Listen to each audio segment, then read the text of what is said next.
Well, hi everyone. It's me, Bedazzled, and I am coming to you with my commentary about this season's final episode, season 9, episode 13, entitled Vow or Never. Now, my commentary is based off my opinion and what production has televised. Sidebar. I actually watched the last couple of episodes on YouTube, and they just weren't worth my time even coming to you guys and commentating on it. But let's just talk about this one since it's the last one. But this was actually lackluster. So right off the bat, I rate this episode a two and a possible. Yeah, like a spades game. This was a two and a possible. I mean, this was bad for me. This was a really bad episode, especially for a finale. Um, Carlos, either the cast don't like you or your production team don't like you because they could have did much better than this. This was absolutely terrible. I mean, for a season finale, it left no cliffhangers. It did nothing for me. It didn't even post who's doing what after the season like you would traditionally see on other reality TV shows. This was just terrible. And from my understanding, they're already back filming. But they really need to take a long hiatus or just scrap the show altogether because it's just not worth it. It's just rinse and repeat at this point. So let's go ahead and get into it. This episode's open back up at this dusty and tired bachelorette party. Lord Jesus. Lord Jesus. I mean, you talking about tired and dusty. Now, where are your real age appropriate friends at? Why were they not at this bachelorette party? You stated that you didn't get a proper bachelorette party when you initially got married. And well, I hate to tell you this, but you didn't get one this time around either. I mean, this bachelorette party screamed fake and low budget. I only saw the cast there and maybe two strippers, and one of them, the girl, she looked pregnant. The one in the bikini, she looked pregnant. I mean, how dare you? This was very dusty, just dusty and low budget. You're supposed to be have a little money, little steam about yourself. This really screamed a hot mess. It looks like either production gave you $1,000 for this, or you gave Destiny $1,000 to put this together. I mean, it looked terrible. So, but you didn't get a proper bachelorette party this time. But you felt like you had a good time. I guess it's more your speed than anything else. Um, so let's get into the couple of fashions right now, because this looked at a whole lot mess. Destiny, you look cheap, very cheap. And when you wear dresses like that for your body type, girl, you look like SpongeBob from behind. I mean, from the backside, you really look like SpongeBob. Those dresses are not flattering. If you're gonna, you might need to wear some butt pads if you're gonna wear dresses like that. But it was just not flattering from the front to the back. Tisha, you look really good. Mel was dressed like she came ready to go. As soon as I get here, I'm leaving. So I ain't even worried about putting on no clothes. I throw a little something that I can still look, presentable as I leave and go on about my day. But Melody came dressed to leave, if you know what I mean. Sonny looked like she just came from Walmart, like she just got through driving her truck. She always looked terrible to me, but that's what she looked like. Trish, Trish, Trish. I am sick of you. I'm gonna have to marinate on you for a minute because I'm sick of you in these fashions. I mean, your man brag about all the money he got and what he doing. You can find some better fashions for this. I don't know why you came up in there with that dress on. It was so short. It was literally sitting on top of your behind. I know you got a nice body. I know you might want to show it out, but baby, you can dress better than that. I'm gonna say this, and I mean what I said. This is my opinion. Trish, you dress like you out here still like you advertising for other men. You literally dress like you still accepting applications from other men. You really do dress like that, and to me, it goes well beyond check out my body. I want people to come up to me and ask me what I do to get so thin, and that could be it. But you look like you advertising because it's one thing to dress nice and show off your body and to dress like that. It doesn't make any sense. Okay, it really doesn't make any sense. But it looks like you still out here on the prowl. And I'm just gonna be totally honest with you. That's what you act like and that's what you look like. Okay?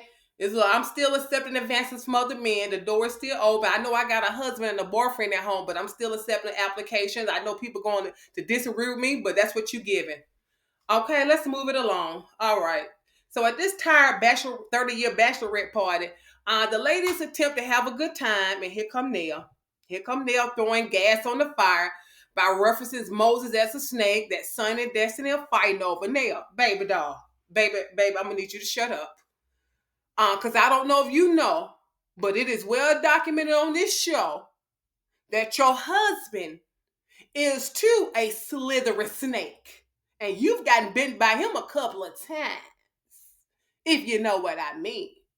So if I were you, I'd leave all that alone, baby. Because for my opinion, I think he's still out here slithering. He just ain't doing it in Huntsville or let alone Alabama.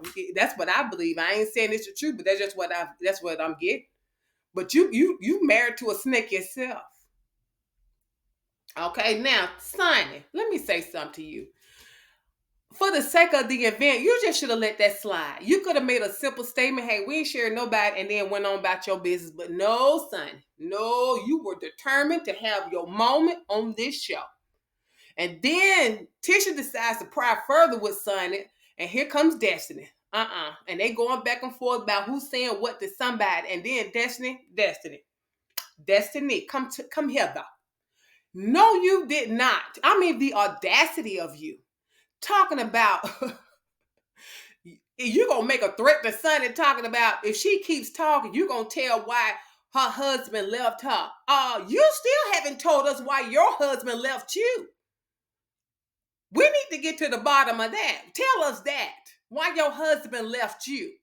Don't worry about why her husband keep getting locked up, but tell us why LeBarrett left you so soon. Then you're going to stay, if Sonny focused on her husband, he wouldn't be in jail. Miss Thing, wait a minute. See, this lets me know you just as dumb as Martell. Didn't Moses state the same thing about you? That was the reason why he left you? Isn't that the same reason LeBarrett left you? Because you was focused on Moses during your marriage? There may have needed to be a few paternity texts, allegedly, according to Sonny. Girl, stop. You're real stupid. Destiny got on my nerves this entire episode. Are you in love with Melody? Just say so and get it over with, because you're doing too much. You're doing way too much. And not only that, wasn't Moses going in and out of jail when y'all was together? Did you know him for 15 years or fooling with him for 15 years? Wasn't that man going in and out of jail? Then, girl, the nerve of you. You aggravated me. I mean, girl, just aggravated me. You on these old cheap beauty supply dresses on. Baby, you didn't even have a bosom to fulfill that dress that you was wearing. That's why you kept tugging on it. In that case, baby, you put little stickers, plastic stickers or the little jelly stickers inside of your dress and let it stick to your bosom to keep it level down. They flat. Tell me, you got a beauty supply store and you don't even know what you're doing. Girl, bye. So let's move on to this 30-year wedding anniversary. And we in Nell's dressing room because she's getting ready. And her ankle is all banged up. And they glanced down her foot with that long toenail like she digging for gold. I can tell, let me pause for a second. Now, you've already demonstrated that you're immature, that you have an immature spirit, but your toenail polish confirmed it for me. And here's why. And I'll never forget this. This was many years ago, and I'm well grown now, but this was many years ago. I was at the nail salon. I was trying to decide the designs I was going to get on my fingernails. And on my nails, on a couple of my nails, I was going to get the glitter nails, like how Nell had on her toes and her fingernails. And I never forget this. I asked out loud, and I was talking to the nail technician. And I was just, maybe, like, you know what? I wonder how my hands would look if I did the glitter nails on all fingernails. She said, absolutely not. She told me no. She said women over a certain age should not have glitter on all their nails because it looks silly and it looks juvenile on older women. And when she said that, I couldn't believe it. But watching you and other people that loves the glitter nails on all their fingers, yeah, that sums it about right. I think she was right. She was an Asian chick. She was probably right. Yeah, because that didn't look good. And then that big toe, baby, cut that down. For you had him clawing on Chris in the bedroom like some type of T-Rex. Jesus. So that was over with real quick because it wasn't nothing to talk about. So then we move outside with the rest of the cast, and look who shows up dressed like a federal soldier during the Civil War. Once again, all he could talk about was Melody. And Kimmy, once again, trying to hide her life. She's the bone carrier. Baby, we need to discuss your life and what you got going on. See, you doing what Heavenly does. You taking a playbook out of Heavenly, and you keep trying to bring up other people to shy away from discussing you and Maurice. But y'all gonna get y'all up and comings, whatever you pronounce that. But yeah, and it was unnecessary. This whole wedding, if y'all loved it, that's fine with me, but it looked dusty and low budget. Honestly, it really did. I thought you would do it up since you waited 30 years to have a decent wedding. I thought it would look better than that, but no, you played in my face with this raggedy thing here. So Martell once again dreaming about his marriage and how they could have been like Nell and Chris, and baby, going on somewhere with that, because I got something for you in a minute. Melody shows up and sits to herself away from Martell, and we know why, because that's the way Nell set it up. But she sits away from Martell, and she looks over at them and see how all buddy they are with Martell after that blow up, and she had something to say about it. Well, Melody, I'm gonna have to give you a little piece too. You did the same thing with the ladies at one point. You were being buddy with them, even though you didn't really care for them that way. That's why y'all always had a contentious relationship. But now I guess the gloves off, and you like, forget it. I'm letting let half to everybody. But you played in that game one time too. So we, you know how they do. They've been doing it every season. So I don't know why this should surprise you now. Back to Martell, because I'm about to read you and your side chick, forever side chick for on this one right here. Martell can't stop talking about Melody the entire episode. Now, this is how production probably edited. This is probably how they edited. He might have talked about some other things, because I can tell they've probably been there for a while. But for the fact that you let all this come out your mouth, is very telling. Now, I'm going to take another pause before I go back in on Martell. Ariana, come hither, baby. Come hither. I got some questions for you this time around. Did Martell tell you production or Carlos King told him to discuss Melody and reminisce over their marriage during this wedding anniversary to Maurice? Did he tell you that? Huh? Like he told you, they told you to bring her some flowers and sit to talk to her. Did he tell you that? That he just sat there on his own, confided in Maurice? Did production make him do that too? Uh-huh. Uh-huh. Did he tell you he was looking for another 5 years to get married? Because on AL's channel, on that little that little recording that he played, y'all was working on a 2 to 3 year plan. Y'all discussed marriage on a 2 to 3 year plan, but baby, just a couple of months ago, he told Maurice he need another 5 years. Uh-huh. Did he tell you that too? That he don't know which way to go. He don't know what woman he wants, he's looking for, even though you've been 12 years a slave. Clearly you ain't it, love. You are not that girl, love. The man said he didn't know who he wanted to be with, what type of woman he wanted to be with next. So baby, you still a placeholder. And you know why? Because he needs some help. He got 4 children by another woman. That's why you sitting up there. He calling you all hours of at night and morning time to come over there and cook, to clean, to do homework. Girl, you are the help. But you confuse that with I'm the one. No, baby, you're the help. And if he could have found anybody else to help him, that's what they would be doing. What was that lady's name? She called one of their middle daughter, her bonus mom. I ain't never heard you come out and say nothing about her. Is it Yolanda, Alonda, or somebody like that? She was posting up with Martell, and she called one of their kids her bonus daughter. Uh-huh. You didn't say nothing about that, did you? Uh-huh. If Martell thought he could use her, you've been long gone. But she was smarter than a 5th grader, so she bounced up out of there and married somebody else. Mm-hmm. Now, also that struck me as well. When Martell was talking to Maurice, he made a gesture when he was talking about 5 years. He needed another 5 years. He made a little hand gesture when he was talking to Maurice, and he tried to mouth what he was saying. And I was trying to read his mouth. It came across to me, and this is just my opinion, that Martell said that he needed another 5 years to make sure that it's over. That's what it came across to me. Martell, I know you lying. I know you ain't out here thinking you gonna give another 5 years if you and Melly can reconcile. I just know you lying, but that's what it came off to me. That's what it suggests. You tried to mouth it, but when I was reading your lip, you was like over, baby. It's over. Who you talking about? No, ma'am, Arion. It's a lot of things I can call you, but I'm just gonna call you pathetic. I don't have enough strength right now to call you any other name but pathetic. That's all I got to say. This man said he was wanting to wait another 5 years because he want to make sure it's really over. Baby, that lets me know you are clearly delusional. Okay? You are there because that man needs some help and you are willing to help until you get mad on Mad Day. Okay? Let me talk about this here. Martell also said that if they didn't have, and he talking about him and Melody, if they didn't have all those kids, it wouldn't be so hard for him. Baby, let me tell you something. I know y'all finna get mad at me, but I have said this seasons ago when I were on other people's channel. I know y'all gonna get mad at me, but I don't care. You can just drop it in the comments. You get disrespectful, I will block it and keep it pushing. But I said this, Melody, you should not have kept having those kids by Martell. I'm going to tell y'all ladies this. The Bible says be fruitful and multiply.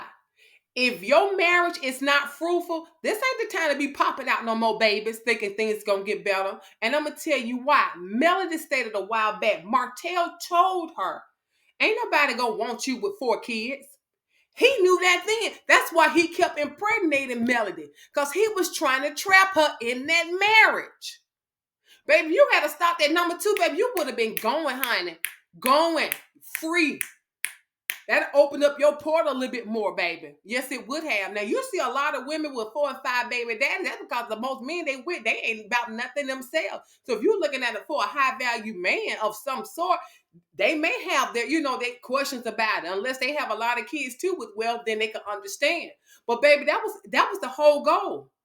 Because you said yourself, you sent one on to heaven, which would have made number 5. But Martell was intentionally getting you pregnant to trap you, Melody, in that marriage. It didn't work, but that's what he was trying to do. That's just my opinion. Baby, tie me up, tie these tubes up. Just make sure it ain't too tight where I can't unloose it if I remarry. But tie these up. I ain't fooling with this joker trying to trap me. And I believe that. Now, you might disagree, or, they was married. That's why they was there. But no, baby, that was a trap. And men do that all the time. And that's just my opinion. Okay? So let me go on here. Now, let's get back to this whole anniversary, this 30-year anniversary wedding. I'm not going to lie. This was boring.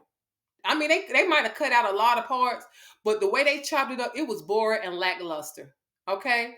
But if they loved it, oh well. Next thing you know, the bishop and the first or second cousin, whatever he is, he passed out, child. They had to take him on up out of there.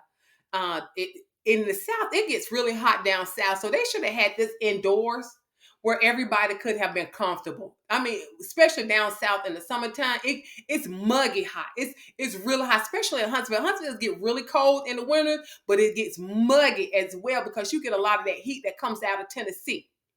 Okay, and then you got some water that's not too far away, so it gets really muggy at times. I mean, really hot, really hot. I know because when I first went off to Alabama A&M, our dorm was not ready, and they had us in Buchanan Hall, and that the air was not working. And girl, we almost passed out. I was finna file a suit against them, but they finally got us in Thigpen Hall. Shout out to people who stayed in Thigpen Hall, baby. We stayed on social probation, but I ain't gonna get into too much details with that. But I know a lot that I know. I just choose not to talk about it. But let's move it along. Trish. Baby, anytime I think you can't look no worse, you beat me to it.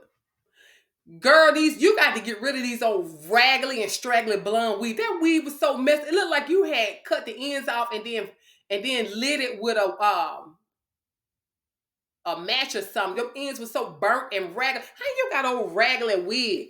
You can't wash and press that thing down. You could have put some curls in there, but baby, blonde weave is not your color. Blonde weave is not your color. It's shiny. You look a whole mess. Stop Just wear your natural hair or something and stop doing that. But girl, you look a whole mess. Oh, your hair looked a mess. And that beauty supply dress was a mess too. You need to tell your boyfriend stop lying because clearly he ain't got enough money to help you dress better. Because he can't dress either, but oh well. Here come Lance come to confront Destiny, and he has some nerve. You confront her because she was Googling eyes over another man, and at your mama's bachelorette party, you talking about just tasteless. Ain't got no tact at all. But baby, let me say this. When this episode filmed, when your wife just did you just impregnate your wife or something like that? Because she just had a baby. How far along was she when you fooling around here with Destiny? I don't care if you left, you were still legally married. You were still doing the Trish and Ken and Marquez thing. And Destiny, you knew that man was married anyway and probably knew she was pregnant. So you ain't got no room to talk with your dusted, busted up looking self. Then you want to talk about somebody else. Y'all got some nerves. Y'all just old pass arounds up there. Just some straight pass around. Oh, child, he go outside to check her further, but who cares? Nobody care, baby. I thought I thought you still lived at home with your parents. So I'm shocked at that. So they tried to go to the reception. Martell's tries to force himself again on Melody about pulling up to the table. She leaves, and everyone in their feelings. Who cares? Okay, who really cares? We don't. And Destiny, mind your business. You ain't even got it like that to be in somebody else's business. You need to be focused. Now we're gonna go on to the end of this dreadful episode. Shout out to Dwight Eubanks, Real Housewives of Atlanta. This episode was dreadful. How dreadful? Yes, it was. Now we're gonna go finish it up with Trish and Ken. This was a whole hot mess and really wasn't about nothing. Ken sits down to confront Trish why she was being so deceptive when it comes to Martell and Marquez. And I'm honestly, I couldn't even get to the root of the issue because every time Ken tried to talk, Trish interjects. She just kept popping off, popping off, popping off. So both of them popping off. And then Ken decided to go in and expose Trish, talking about if he leaves her and her kids gonna struggle. Now, Trish, if this is true, I would be embarrassed. And here's why I would be embarrassed, because if this is true, you need to shut up and play your position, baby, and get your money up, and then you can bounce like Melody did Martell. That's what you need to do. Because he put you on full blast, okay? Not only can you not dress, but you're a straight liar and you don't know how to play your position. Okay, so you just throw them away. Okay, just throw them away. And then you're talking about Ken getting all upset. Weren't you the one at your son's graduation party talking about Ken was always too calm when it comes to Marquez? You want him to be all rah-rah and do all this. Well, he was rah-rah with you, but you didn't like that, did you? Girl, go get you some therapy because you're a whole mess. I'm talking about a whole mess. This escalates. I heard they kicked out production. Oh, well, who cares? But this was the end of this last episode. The next is the reunion. It looks like Melody and now you want to pipe up now. What's that baby name? See, she's so forgetful. I don't even remember her that much. Candy. Girl, bye. Yeah, your husband put a battery in your back, and I don't know why, because he looked like he been putting batteries in other women's back himself. But thanks. This is all I got for this dreadful episode. Thanks for tuning in. Don't forget to like and subscribe, and I am out.